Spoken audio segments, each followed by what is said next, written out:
Selama ini, Gunung Lawu dikenal sebagai pusat kegiatan spiritual di tanah Jawa dan ada hubungannya dengan tradisi serta budaya keraton. Selain menjadi buruan para pelaku spiritual, Gunung Lawu juga sangat populer di kalangan pendaki gunung. Gunung yang terkenal angker dan menyimpan misteri ini memiliki mitos sebagai tempat sakral di tanah Jawa. Hal itu tak lain karena adanya beberapa peninggalan sejarah yang masih nampak di sekitar lerengnya, termasuk tempat moksa Prabu Brawijaya V.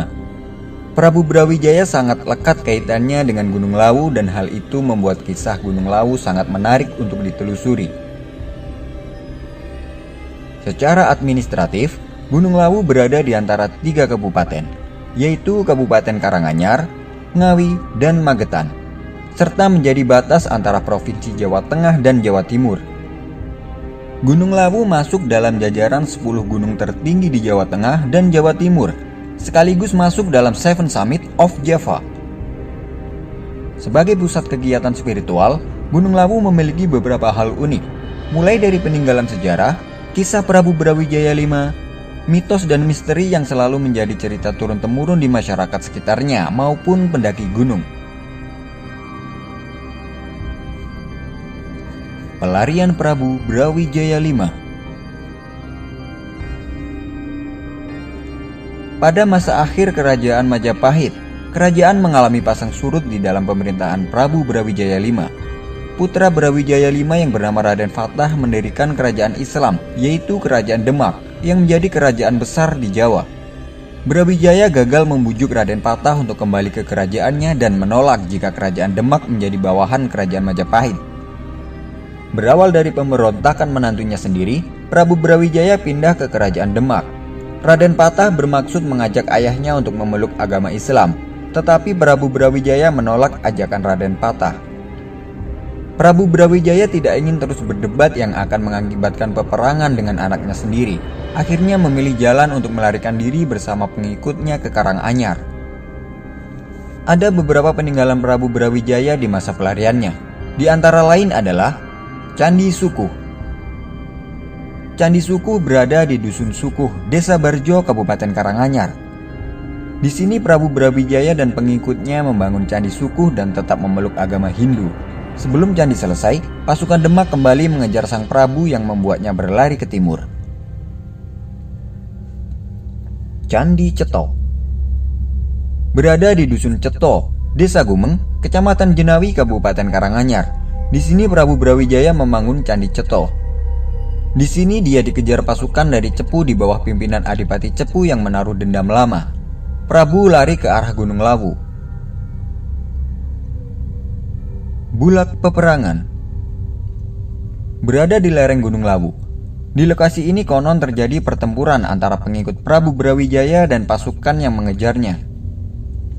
Geram dikejar pasukan Cepu. Dalam persembunyiannya di puncak Gunung Lawu, Prabu Brawijaya mengeluarkan sumpah kepada Adipati Cepu yang berbunyi, "Sawijining ana anggone wong Cepu utawi turunane Adipati Cepu pinarak sajroning Gunung Lawu, bakal kenging nasib cilaka lan agawe bisa lunga ing Gunung Lawu."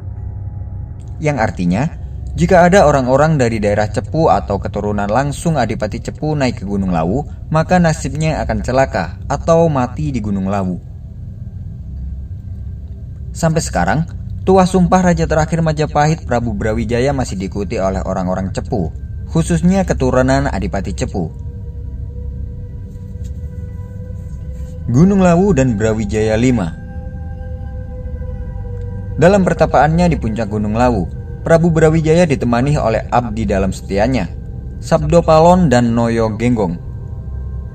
Di sekitar puncak Gunung Lawu, ada beberapa tempat yang pernah digunakan oleh Prabu Brawijaya, yaitu Sendang Derajat.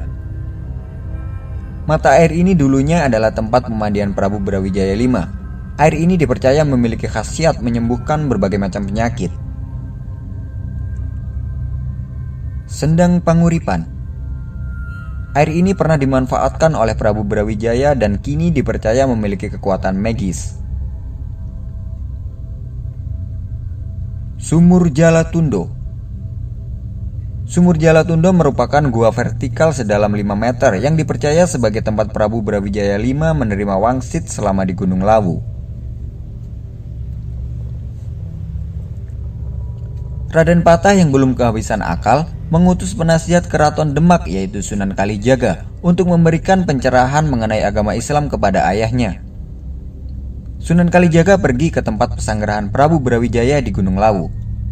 Sunan Kalijaga berhasil memberikan pencerahan kepada sang Prabu yang akhirnya bersedia masuk Islam. Masuknya Islam Prabu Brawijaya menyebabkan kemurkaan Sabda Palon dan Naya Genggong. Keduanya yang tidak bisa berbuat banyak di hadapan Sunan Kalijaga akhirnya pergi meninggalkan Prabu Brawijaya dan bersumpah akan kembali ke tanah Jawa 500 tahun lagi. Prabu Brawijaya pun menjalani tapa brata hingga akhirnya moksa di salah satu puncak Gunung Lawu, yaitu Puncak Hargodalem. Sedangkan Puncak Hargodumiling dipercaya menjadi tempat moksa Sabda Palon.